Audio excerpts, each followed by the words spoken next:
En 1935, Pierre Fray dessine et fabrique des papiers peints et des tissus d'ameublement. C'est le début d'une longue histoire qui dure encore grâce à son fils et à ses deux petits-fils. Au fil du temps, fil à fil, ils ont accumulé un patrimoine gardé bien au frais.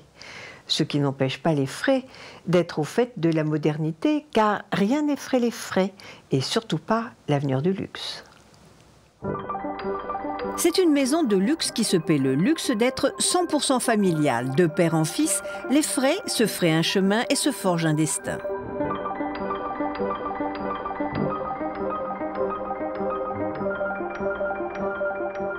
J'ai été élevé par ma mère, qui était décoratrice, et qui m'a vraiment formé pour travailler un jour avec mon père. Et elle m'a formé à regarder les proportions des portes, les proportions des fenêtres, les toits, les jardins, les couchers de soleil, les proportions. J'ai été très jeune formé à avoir, c'est un peu un jargon, mais un certain œil.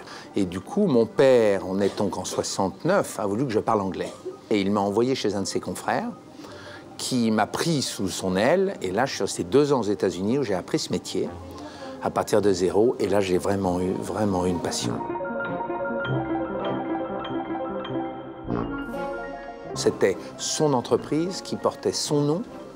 Et il a laissé rentrer un jeune huluberlu de 22 ans, quelques mois après mai 68, et qui avait une autre vision du tissu d'ameublement que la sienne, bien entendu. Et il m'a laissé la possibilité de m'exprimer. Et ça, j'oublierai jamais. Aux enfants Fray de relever le défi.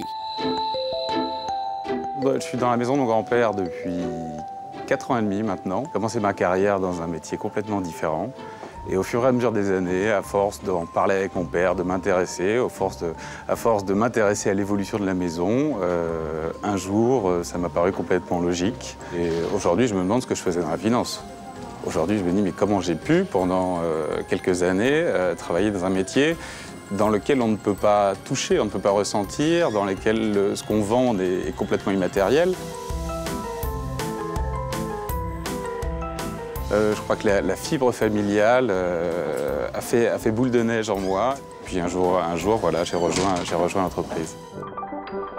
7000 références de tissus, 5000 nuances de couleurs et l'exigence de l'excellence. J'ai essayé de leur transmettre ces valeurs de passion, ces valeurs d'enthousiasme, ces valeurs de temps en temps de folie, hein, parce que si on n'est pas un petit peu fou, on ne fait rien. Mais en même temps, cette notion d'élégance, c'est un mot qui ne se dit plus beaucoup et qui est tellement important. Qu'il s'agisse de tissus anciens ou de nouveautés, les Fray ont la fibre du travail bien fait.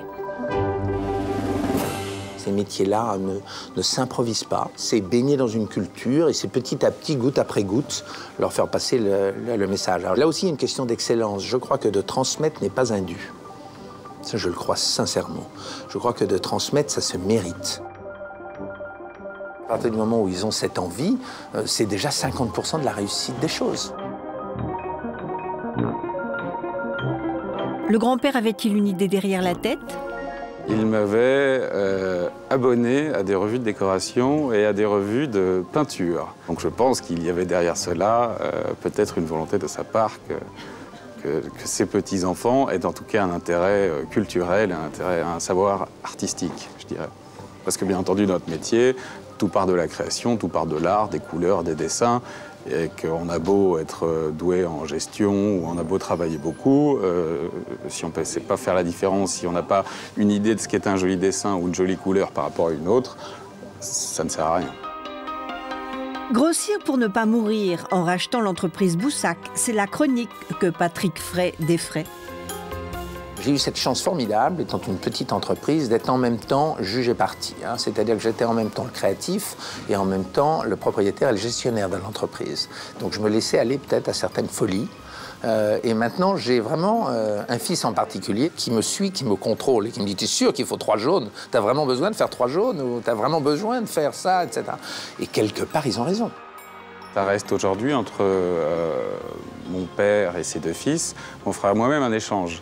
C'est-à-dire que lui nous apprend le métier, lui nous apprend les produits, les erreurs du passé aussi, parce que c'est une maison qu'il a repris lui-même étant assez jeune, les réformes qu'il a apportées et ce qu'il s'est passé. Il nous apprend aussi que dans un métier de création, il y a beaucoup d'irrationnel. Les décorateurs ne sont pas des gens prévisibles, donc c'est vrai que ce qu'il nous apprend, c'est de ne pas essayer de savoir ce qui va se passer. On essaie de faire des jolis produits, on essaie de bien les faire, on essaie de faire en sorte que la qualité soit là. Et après, si la qualité est là, ils vont se vendre, mais on ne peut pas prévoir. Ces fortes personnalités s'unissent pour adapter la tradition aux règles de la modernité. Il y avait, bien entendu, au niveau commercial, au niveau logistique, au niveau organisation, bien entendu au niveau informatique, des choses que nous pensions pouvoir améliorer et nous en avons parlé. Nous en avons débattu et au fur et à mesure, on a chacun, je dirais, trouvé ses marques et au fur et à mesure, je trouve que ça fait un très bon partenariat. Je trouve que c'est un magnifique métier, que l'art de la maison est une chose typiquement française depuis le XVIIe siècle et que, à notre modeste échelle, nous devons essayer de continuer et de perpétuer cette tradition. Et ça, c'est vraiment une chose, je pense que nous avons ça dans nos gènes. Mais voilà, c'est comme tout, ça se travaille.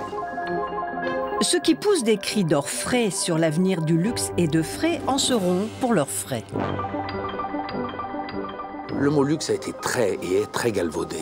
Donc je crois qu'il faut faire très attention, le marketing s'en est emparé. Non, je crois que le mot qualité est important. Je crois que pour moi aujourd'hui, le vrai luxe, c'est sûrement un travail fait avec les différents sens et fait avec passion et en prenant son temps.